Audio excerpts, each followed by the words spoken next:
Thank you very much, and good afternoon, everyone. It's a pleasure to be here with you all, and thank you to SMMT for putting on such a fantastic event, which comes at a very timely point in time, I think we'll all agree.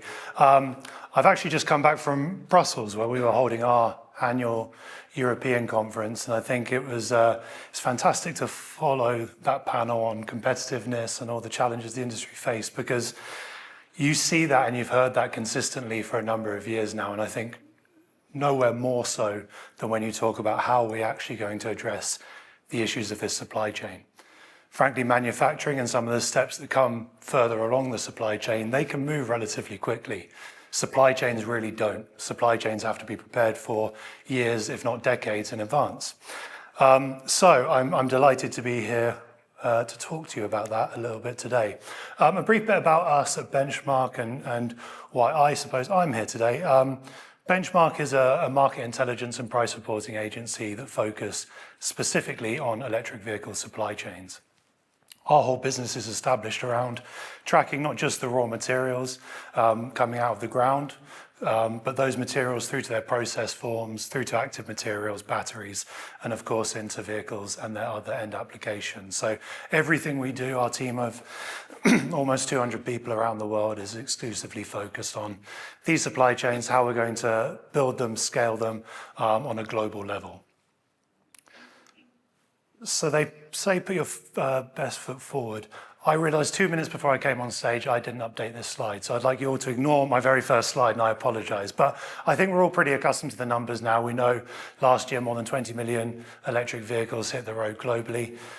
We know that Europe, as much as this doesn't say so, Europe was the fastest growing part of the electric vehicle market last year. And I think that speaks to what may have in some mainstream quarters come across as quite a negative sentiment. Certainly where I live and spend the majority of my time in the US, it felt like the end of the world for electric vehicles last year. It certainly wasn't the case. The US was slowing down from where many anticipated that it would be, but the rest of the world has continued to scale and continue to scale very aggressively in the case of electric vehicles.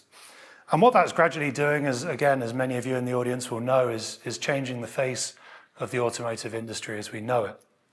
What you see on the left-hand side is, of course, the global automotive market by brand, total vehicles, and on the right-hand side here, you see exclusively for electric vehicles. And the key point I wanted to take away from this is that you don't see too many of the colors on both sides of the chart, right? It's the newcomers, not the incumbents, that have really risen to the task on a global level to grow electrification targets.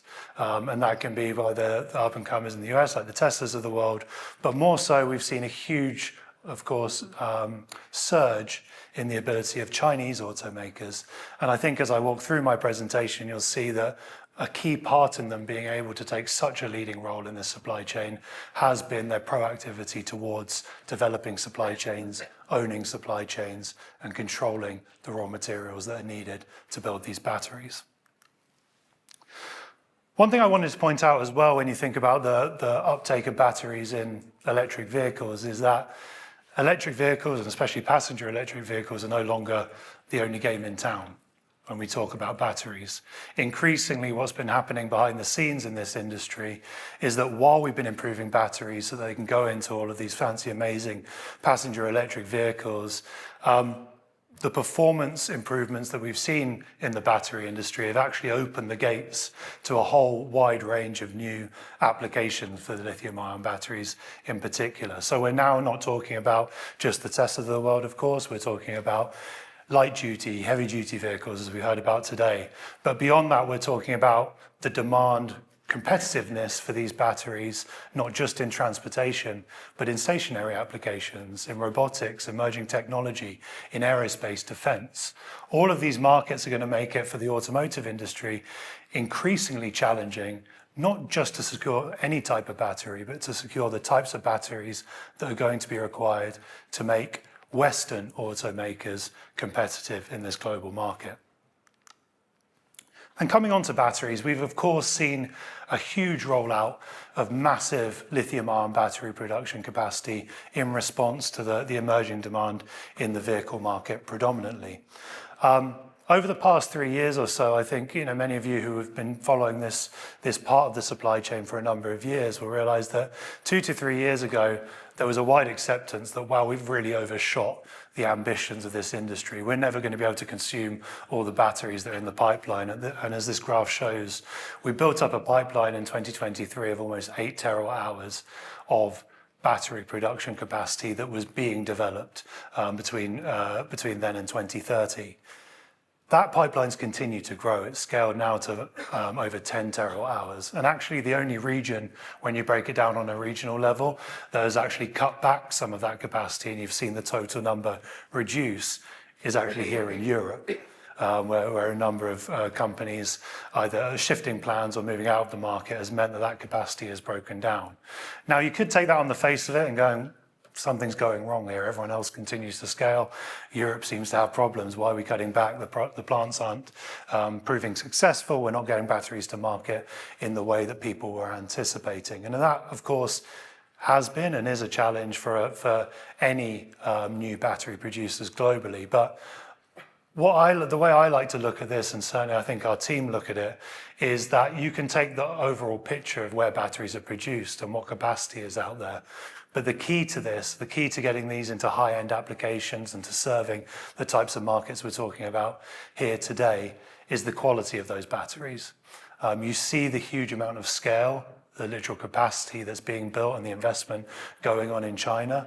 But don't be distracted that means that the rest of the world can't play a role, and an incredibly important role, in taking high quality batteries to transportation and all of the other applications that I mentioned.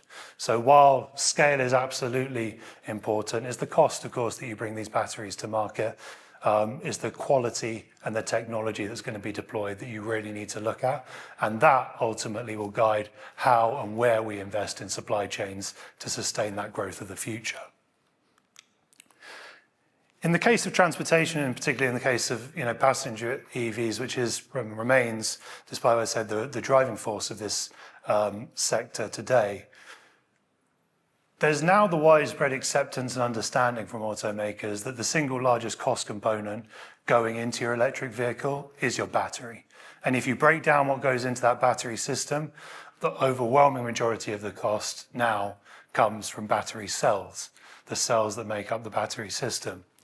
But if you take that a step further, and look at how that split of cost is attributed to producing a battery today, we've seen significant reductions over the past number of years in the total cost of producing those battery cells. Just between 2023 and 2026, using those 3 years as an example, what you've seen is, in parts of the world like China, you've seen production costs fall by anywhere up to 40%. The rest of the world, anywhere from 25 to 30% reduction in how much it costs to produce one of these batteries. Now, what China's been able to do is it's been able to leverage the scale and the efficiencies of its production alongside the build out of its supply chains to leverage even greater cost reductions over those past 3 years. That's not to say, like I'm showing here, that the rest of the world hasn't been able to do that. But what we see is that the rest of the world battery production still comes at a premium in cost to what's happening in China. But most importantly, I wanted to flag that now if you think about the cost breakdown of producing one of those battery cells, overwhelmingly, the majority of your costs now, which is incredibly different to 5 years ago or 10 years ago in this market, the overwhelming majority of the cost of producing one of those battery cells comes from the raw materials. It's the light shaded orange part of the bar here. That is your bill of materials, and that is fundamentally what is going to drive competitiveness, not just in the battery industry, but in the automotive industry using these batteries. And for that reason, we have, of course, seen a gradual response at a geopolitical level. As I say, it hasn't gone under the radar that batteries will be, as I think was mentioned on our last panel, batteries are going to be essential to the industrial futures of major economies around the world.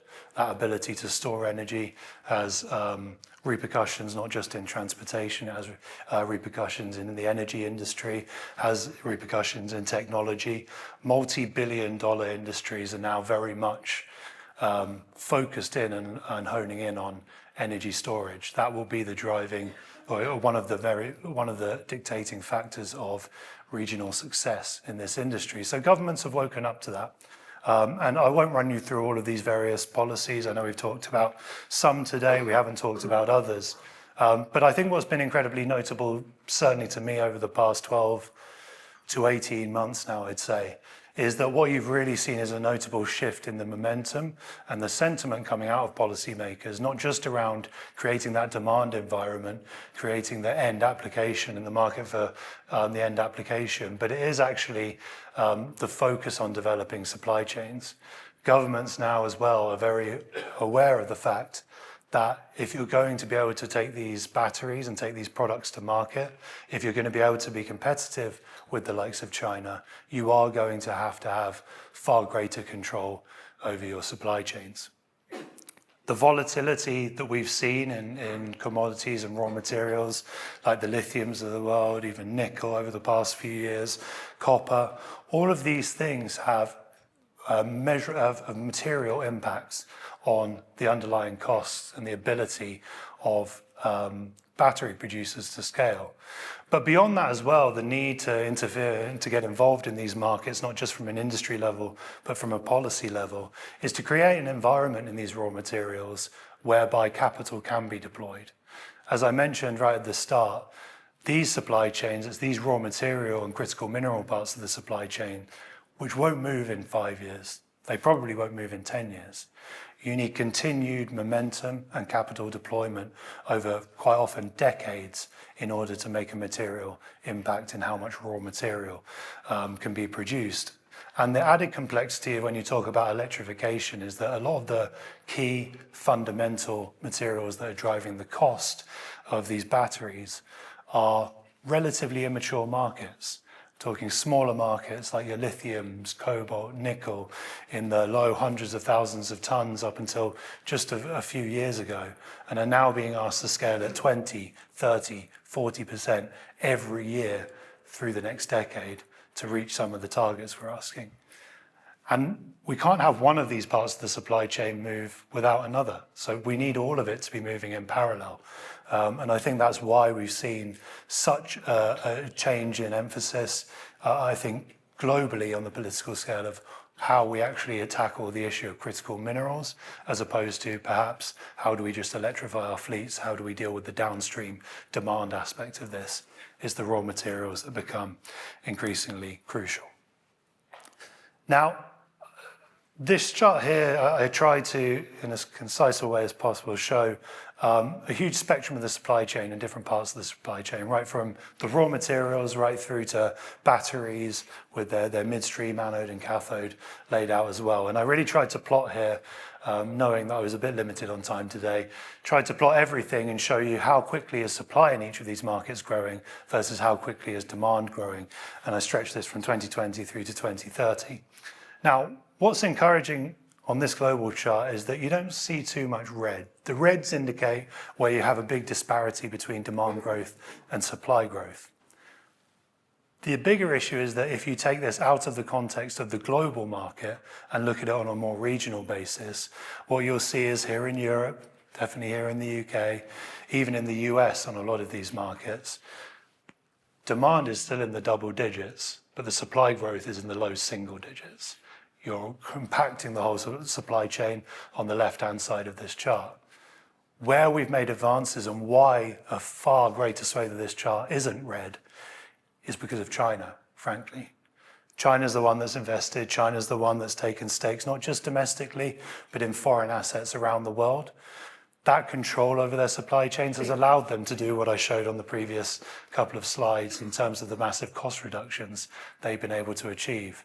They noticed 5, 10 years ago that their competitiveness in this part of the market was really going to rely on their ability to have access to, but be able to actually control the price of the raw materials going into these batteries. And that's a major factor that economies around the rest of the world are going to have to combat.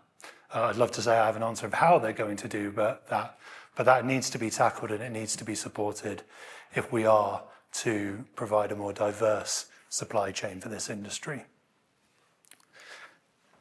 Now, I was asked to touch a bit on the UK, and I know we've sort of covered a lot of this in one shape or form over the course of the day, and I'm coming up on my time, I believe. So I won't go too far into this. But again, I think this sort of echoes what I've said throughout my presentation, that I think it's really encouraging to see some of the momentum from the UK government, some of the understanding. I was lucky enough to attend the SMMT reception earlier in the week, and the conversations I had there gave me real optimism of the actual understanding of some of these supply chain issues, which I think if we'd been having that conversation 2 or 3 years ago, that there wouldn't have been too many people in the room wanting to speak to me.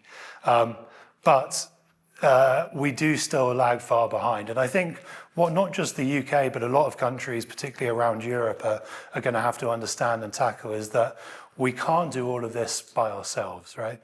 We can set some of the foundations, we can create some of the demand, we can even hopefully encourage investment in some of the midstream, which is incredibly critical. But when you work it back to resources, you can't control what's in the ground. You can't control necessarily what you have access to. So we're going to need to work on partnerships, and to move at the scale and speed that this industry is really asking for, you're going to need partnerships. We're going to need to partner with other parts of the world, with other regions, other countries, and we're going to have to do that fast, frankly, because other parts of the world are very aware of the ability of who can do this in this industry and who can't. And anyone who can do things is tried and tested, and it's not very many companies along the supply chain. They're very quickly, their capacity is being eaten up, is being tied down. And those will be the ones that hold the reins in this industry moving forward. Again, I'm up against time, and I'm sure that you don't want to hear me waffle on too much longer.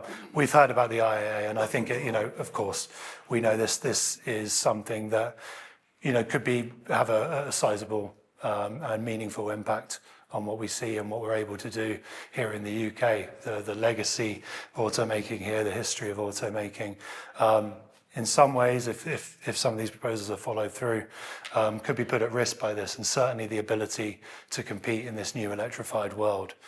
But I would, again, emphasize that I think, regardless of what happens on that side of things, the UK has the infrastructure and the capability and the companies and the heritage in this industry to play a role.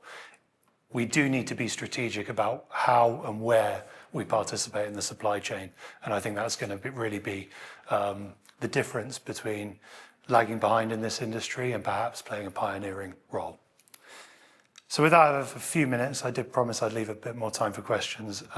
Just a brief bit for anyone who would like to know a bit more about what we do, our insights at Benchmark. We recently launched a new intelligence platform which covers the entire supply chain and gives everyone who's interested deep data and insights into what's happening day by day in the build out of this supply chain. So feel free to visit us at our website here. But with that, thank you very much for your time, and I'll maybe open up to questions if there's time. I think there is, Andrew. Thank you very much.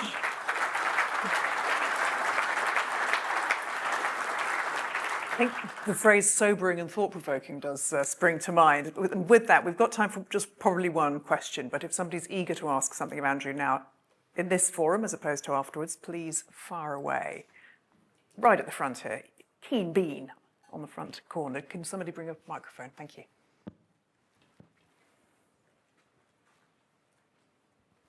It's very insightful. Jason Simpson, raw charging, so invested interest in EVs. We've heard a lot today about the manufacturers, for one reason or another, sort of saying, give us a bit more time, to kind of protect our manufacturing, to make the transition we need to make and so on, which is understandable from different perspectives. But as you've pointed out, it's not a question of 2, 3, 4, 5 years. It's a question of potentially decades. And I think we all understand that China or parts of Asia have got a significant march on us. So what the manufacturers are asking governments to support them through, we're probably talking about 5 years. is that enough for them to be able to restructure their supply chains and so on? Or has China got such control and such a head start that we need to think about this differently? It's going to be hard for anyone to compete with China where we are today, but I say that I think there is a genuine opportunity. When I say there's not enough material out there, not enough raw material, the supply chains need to move, that isn't that we're not scaling. We're still scaling these markets. So the question really is, I used to think of it like what's the game that you play with kids when they go around and the music stops? Musical chairs. It's a bit like musical chairs. When the music stops, who's going to be left with the seat and who isn't? And I think really the automakers of this country and need to be asking themselves the question, where do we want to be when that music stops? We need to be proactive. We need to be working with other countries because it can't all be done here or with neighboring states. You need to be stepping to the plate because a lot of countries still haven't, frankly, and that leaves room for opportunity. So who's going to do it? I don't think everywhere can do it all at once, but does that mean the UK can't? Absolutely not. I think the UK can play a significant role. And the one thing maybe just to finish on is I think there needs to be clearer signalling. And speaking to the people here in this room, as I do often with automakers, it's all about that signalling. When we're talking about capital deployment, governments can do so much, but we've seen the government rhetoric can move around, right? You need industry to be consistent, to give clear messaging about where they're going to be. That's how these other parts of the supply chain can really move, how they can attract capital and attract long-term investment that will help them with that growth. Andrew, thank you very much indeed. Thanks so much. Thank you. Ladies and gentlemen, Andrew Miller. Thank you.